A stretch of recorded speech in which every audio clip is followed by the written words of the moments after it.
অন্য সময় কুকুরে খাওয়া নিয়ে খাইছি আমি। আমরা দরজা বাড়ি মারতাম, খালাম্মা কটা ভাত দেন, অনেকে দিত ভালো ভাত, কে পচা ভাত দিত। আমার মার বয়স হলো 55 বছর, ইনি কোন অবস্থা আছে? আল্লাহ তোর কোরআনে বলছে মার পায়ের তলে জান্নাত, মার দিকে তাকালে কবুল হজের সওয়াব। কিন্তু শুনি কিন্তু মনের আফসোস থাইকা যায় যে যদি নিজের মার খেয়াল করতে পারতাম, মনের আফসোসটা মিটত। আসসালামু আলাইকুম প্রিয় দর্শক এবং শ্রোতা, আল্লাহ সর্বাবস্থায় আমাদের সবার মঙ্গল করুন সেই দোয়া এবং শুভকামনা জানিয়ে শুরু করছি আপন ঠিকানার একটি বেসিক ভিডিও। এবং শুরুতে বিনীতভাবে অনুরোধ জানিয়ে রাখছি যে এই ভিডিওটি নিয়ে আপনারা কাজ করুন। আজকে একজন ভাই এসছেন তার আকুতি নিয়ে তার পরিবারে ফেরার জন্য। এই আকুতিগুলোর ব্যাপারে আমরা জানি, তাদের মনের যে বাসনাটা নিজের বাবা মাকে দেখার জন্যে একটু যদি অনুভব করতে পারেন তাহলে বুঝতে পারবেন যে আসলে কতটা কষ্টের সেটা। আপনার নাম কি? মোহাম্মদ আরিফ। আরিফ, একটু জোরে কথা বলতে হবে আরিফ। হ্যাঁ, বয়স কত আপনার? আমি তো জানি না, কিন্তু হইতে পারে 30-এর বেশি। 30-এর বেশি। আপনি হারিয়েছেন তখন 2 থেকে 3 বছর বয়স হতে পারে না? বেশি হবে, মুসলমানি হয় না এখানে। মুসলমানি হয় নাই। বাবার নাম কি? বাবার নাম মনে নাই। মায়ের নাম? ফিরোজা আক্তার। ফিরোজা আক্তার। আচ্ছা, বোন ছিল 2 বোন, একজন বড় এবং একজন ছোট। আপনি মেঝো। বড় বোনের নাম? বড় বোনের নাম কাজল। ছোট বোনের নাম মনে নাই? মনে নেই। কি হয়েছে বলেন তো আমাকে গল্পটা।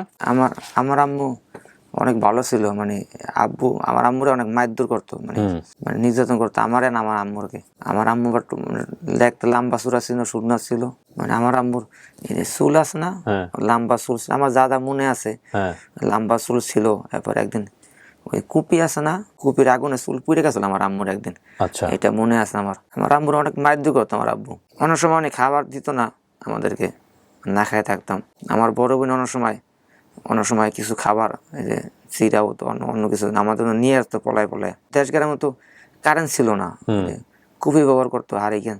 তা আমরা রাইতে পেশাব করতো, আম্মুকে বলে আমি পেশাব করবো। তা আম্মু আমাকে মানে ডাইন সাইডে না বাম সাইডে নিছে, আর কুপি আসলে এক হাতে। তো ঘরের বাইরে আমাদের বাড়ির পিছনে অনেক বড় বাগান ছিল, আর আমাদের ঘর অনেক বড় ছিল, টিনের ঘর। ঘরটা অনেক লম্বা ছিল, বড়। তো কুপিটা দূরে মানে মেলা মেরে ফেলায় আমাকে নিয়ে চলে আইছে একটা জমিন, ধান ক্ষেত পারে অনেক দূরে চলে একবারে ছিলাম আমরা। ওই যে পাটের ঘর, কিসের একটা ঘরে ছিলাম। তো সকালে ওখান থেকে চলে আসছি আমরা, আমার আম্মু আর আমার মা আমাকে নিয়ে আসছে। বড় নদী ছিল, একটা বাজার ছিল। তো নদী পারে আমরা একটা গাড়িতে উঠছি, কি গাড়িটা মনে নাই, কিন্তু গাড়িতে উঠছি আমরা। তো ওখান থেকে আমার আম্মু নিয়ে আসছে আমরা সিলেট ওই রেল স্টেশনের একটু দূরে একটা লোয়ার ব্রিজ আছে, ওখান থেকে হাতের বাম সাইডে 10 মিনিট লাগে, 15 মিনিট লাগে হাঁটতে গেলে। আমার একটা আন্টি আছে, আন্টির বাসা ছিলাম আমরা একদিন অথবা 2 দিন ছিলাম, আমার যেটা মনে আছে 1 দিন 2 দিন ছিলাম। ওখান থেকে আবার চলে আসছে আম্মু আমাকে নিয়ে। আমার আম্মু একসাথে এক জায়গায় কাজে লাগছিল, এক বাসায়। ওই সময় কুরবানির সময় ছিল, আমার মনে আছে আমাকে আমার আম্মু গরম পানিতে গোসল করাইছিল কুরবানির সময়। ওখানে অথবা কিছুদিন ছিল, এরপর ওখান থেকে আবার চলে আসছে, আর এক জায়গায় ছিলাম। তো যার কাছে ছিলাম তাকে মামা ডাকতাম। আমার আপন মামা না কেমন মামা এটা আমার জানে না, কিন্তু মামা ডাকতাম আমি। তো ওখানে থাকা অবস্থায় আমার মামায় আর আমার আম্মু আমাকে এক মাদ্রাসা ভর্তি করেছিল। ওই জায়গায় হলো একটা স্কুল ছিল, এরপরে একটা মেন রোডের সাথে একটা কালফিট ছিল, এবারে মেন রোডের সাথে একটা ইট খোলা ছিল। আমার কাজ করতো এক কারখানাতে, কারখানা অনেক বড় কারখানা ছিল, একটাই কারখানা আছে ওখানে, আর কোনো কারখানা ছিল না। এবারে যে মাদ্রাসা ভর্তি করেছিল আমার মামায় আর আমাকে আমার আম্মু। তো রমজান মাসে আসছি, আবার কুরবানির সময় ছুটি, কুরবানির সময় আসছি। তো কুরবানির পর মাদ্রাসাতে আবার খোলে, তো খোলার পরে আবার গেছি আমার মায় আর আমার মামা আমাকে নিয়ে গেছে মাদ্রাসায়।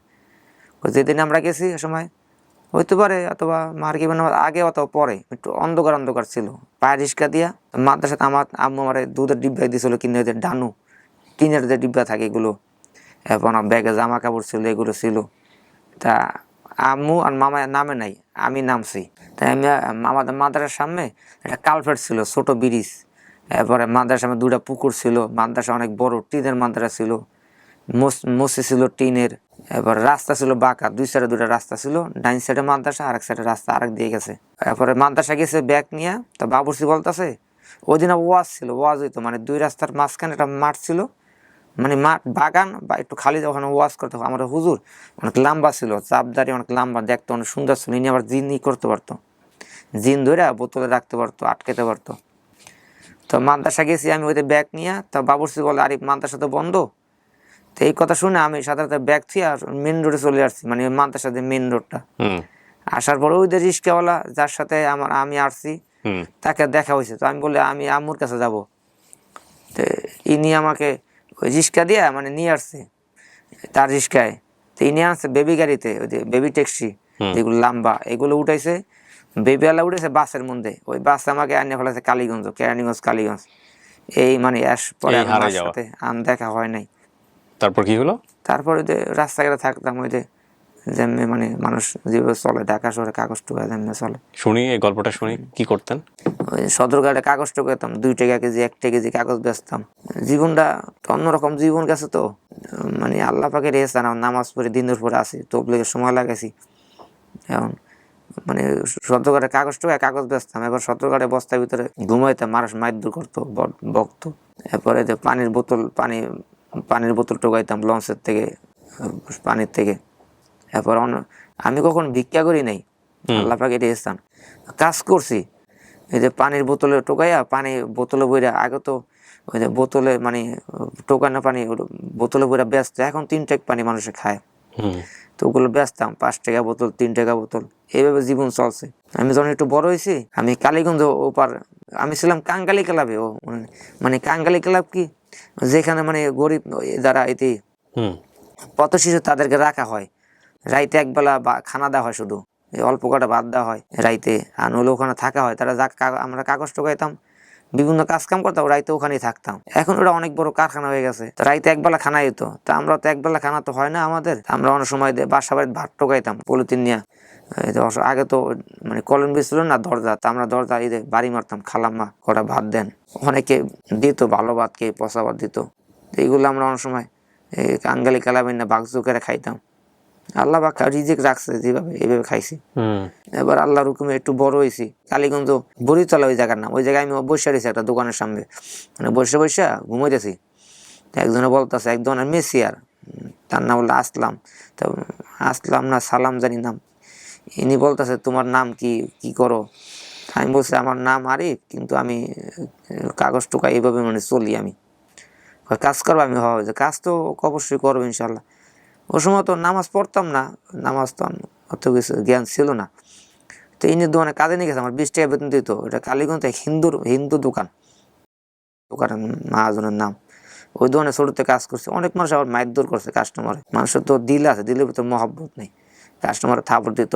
আমার এক কাস্টমার একদিন লাত্তি দেওয়া। এরপর আল্লাহর মতো বড় হওয়ার পরে আল্লাহর মতো মানে বাপ মারা যখন টান আসছে, আমি বাংলার ব্যাংকের সামনে কাজে লাগছিলাম কয়দিন।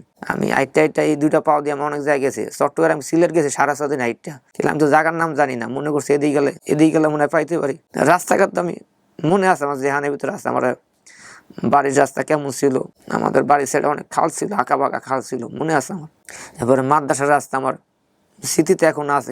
জায়গার নাম মনে নেই আমার, থানা জেলা এগুলো মনে নাই। আপনার জীবন নিয়ে কোনো আফসোস হয় না? আল্লাহর শুকরিয়া, আল্লাহ পাক দিনের উপর রাখছে।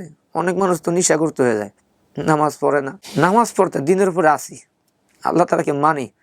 আমি কখন আমার বাবাকে অভিশাপ দিই নাই, কেন শয়তানের দোকায় গুনাহ করছে, তো দুঃখ আমার মাকে নিয়ে। মা তো না বাবার কাছে যাইতে পারবো না আমার কাছে। মা তো মধ্যম অবস্থা, কোন অবস্থা, যে আমার বয়স 30-35 বছর হয়, তাহলে আমার মার বয়স হুকুম হলো 55-50 বছর বয়স, বেশি হবে। ইনি কোন অবস্থা আছে, কোন হালতে আছে। সত্যি আল্লাহ বাঁচার হ্যাঁ, তো আলহামদুলিল্লাহ। তো আমি এই হাত দিয়ে অনেক মানুষের খেজমত করছি, অনেক আলেমের খেজমত করছি। এখন এক আলেমের খেজমত করি আমি, কুরবানি পরে। চাঁদপুর গেছে, ইনি স্ট্রোকের রুগী, তার খেজমত করতেছে। ইনি অনেক আলেম। ইনি তার 3 ছেলে আলেম, তার আব্বু আলেম ছিল, তার দাদা আলেম ছিল, আলেমের ফ্যামিলি। তার খেজমত করে ইনশাল্লাহ। তো অনেক সময় সেই হাত দিয়ে মানে নিজের মার খেজমত, আল্লাহ তোর কোরআনে বলছে মার পায়ের তলে জান্নাত, মার দিকে তাকালে কবুল হজের সওয়াব। কিন্তু শুনি, কিন্তু মনের আফসোস থেকে যায় যে যদি নিজের মার খেজমত করতে পারতাম, মনের আফসোসটা মিটতো। তা আমার মার কাছে কেউই নেই। কোন অবস্থা আছে, কি অবস্থা আছে, খাইতেছে না খাইতেছে, মহিলা বৃদ্ধ মানুষ। আমি তো পুরুষ মানুষ, জেনে রাইত জীবনে কত রাস্তায় ঘুমাইছি, অনেক সময় কুকুরে খাওয়ার নিয়ে খাইছি আমি। ওরে বাবা, মানে আমার জীবনটা আল্লাহ শুকরি, আল্লাহ দিন উপরে রাখছে। আমি নামাজ পড়তেছি, নামাজ পড়ি, আমি নামাজ কাদা করি না। আল্লাহ পাক অনেক শুকরিয়া। আমি এক সময় মানুষের উপর জুলুম করছি। কেমন? আমি যখন চেয়ারম্যানের চাকরি করছি, চেয়ারম্যানের কেরানীগঞ্জ, তখন আমি মানুষের জুলুম করতাম, মানুষের টাকা ওই না খাইতাম। তবলিগের সময় লাগাই নাই, অনেক মানুষের ক্ষতি করছি আমি। আমি অনেক মাসে ক্ষতি করছি, মানুষের জুতার ব্যান গাড়ি না বেঁচে খেয়াল আইছি, দিছি অনেক মাসের টাকা ফেরত দিছি। আমি এখনো কিছু ঋণ আছি, হিসাব আছে আমার ডায়েরিতে, আমি তো লিখতে পারি না, মানে ওই 1-2 এমবি লিখছি, এমবি লিখতে পারি, বেশি কম হইতে পারে। আমি 30,000-60 টাকার মতো ঋণ আছি। ঋণ মানে তাদেরকে তাদেরকে টাকা এনে খাইছি আমি জোর জুলুম কইরা। তখন আমি চেয়ারম্যানের স্বাস্থ্য বা স্যার কি করতাম, এবার তবলিগের সময় লাগানোর পরে তো আমি এগুলো করি না। কিছুদিন কিছু টাকা জমা ব্যবসা করছিলাম, আমি তো লেখাপড়া জানি না, লস খাইছি। আপাতত এক হালেমের খেজমত করতেছি, ঈদের কুরবানি 2 দিন পরে গেছি। এই দিয়ে আপনার সংসার চলে? আমার তো ফ্যামিলি নাই, আমার তো আপনি বিয়ে শাদী বিয়ে করেন হয় নাই, যদি আল্লাহ পাক কবুল করে। এই আপনি যে এতটা বিনয়ী, মাটির দিকে তাকায় কথা বলেন, আপনি কি একবারে ছোটবেলা থেকে এরকম নাকি তাবলিগ করার পরে আপনি চেঞ্জ হয়ে গেছেন? না, আমি ছোট মোটামুটি একটু মানে আমার দিলটা নরম, কিন্তু রাগ বেশি, দিলটা অনেক আপনাকে নরম। দেখে মানে মনে হয় না আপনি রাগী মানুষ। না, আমার অনেক রাগ। এই রাগ দেখে তো মনে হয় অথবা আমার ফ্যামিলি অথবা বাবা আমার উপরে নির্যাতন করছে, হইতে পারে, আবার না হইতে পারে। কিন্তু আল্লাহর দ্বারা সুখী যে আমি, আমার ভিতরে দিল আছে, মানুষের ভিতরে মহাব্বত আছে। এখন তো মানুষের বর্তমান মানুষের দিল আছে, দিলের ভিতরে মহাব্বত নাই। বর্তমান মানুষের পুরান জামা মনে করে। আল্লাহু আকবার। আপনার জন্য আমরা অবশ্যই চেষ্টা করব, কিন্তু ভাই আপনার তো আসলে তেমন কিছু মনে নাই। হ্যাঁ, একদমই মনে নাই বলতে গেলে। ওনার শুধু আমার অনেক আছে, আমার এই যে কানের বাম সাইডে বাঁকা আছে। আচ্ছা, সেগুলো না হয় পাইলে বোঝা যাবে। আপনার যদি কেউ দাবি নিয়ে আসে। মায়ের নাম মনে আছে ফিরোজা বেগম, বোনের নাম হচ্ছে কাজল। আর ওনার কিছু সিক্রেট ইনফরমেশন আছে। এই সিক্রেট ইনফরমেশনগুলো আমরা যদি ওনার ফ্যামিলি পাওয়া যায় তাহলে আমরা নিশ্চয়ই চেষ্টা করব। প্রিয় দর্শক এবং শ্রোতা, আল্লাহর শক্তি অপরিসীম। আমরা মানুষ হিসেবে সেই শক্তির সম্পর্কে কিছুই জানি না। কিছু ভিডিও আছে যেগুলো আমাদের স্ট্যাটিস্টিক্যাল ইনফরমেশনের বা লজিক্যাল ফ্রেমওয়ার্কের বাইরের, কিন্তু আপন ঠিকানা এগুলো সফল হয়েছে। এমনও তো হতে পারে ওনার পরিবারের কেউ অপেক্ষায় আছেন এই ভিডিও, এরকম আমরা দেখেছি 2 বছর ধরে অপেক্ষা করছে, 3 বছর ধরে অপেক্ষা করছে এবং সেগুলো সাকসেসফুল হয়েছে। তো সেদিক থেকে আমরা তাওয়াক্কাল তো আল্লাহ, আমরা আল্লাহর নামে ভিডিওটা ছাড়ছি। আল্লাহ যদি চায় তো আরিফ তার পরিবারে ফিরে যাবে। আর কিছু বলবেন না? সব বলতে পারছেন? মনের ভিতরে তো অনেক কথাই থাকে, কিন্তু সব তো আর থাক, বাবা মা পাওয়া গেলে বলেন, মন খুলে বলেন। হ্যাঁ, দেখা যাক কি হয়। প্রিয় দর্শক এবং শ্রোতা, একটু ভালো সংবাদের প্রত্যাশায় আমরা শেষ করছি আজকের মতো। আসসালামু আলাইকুম।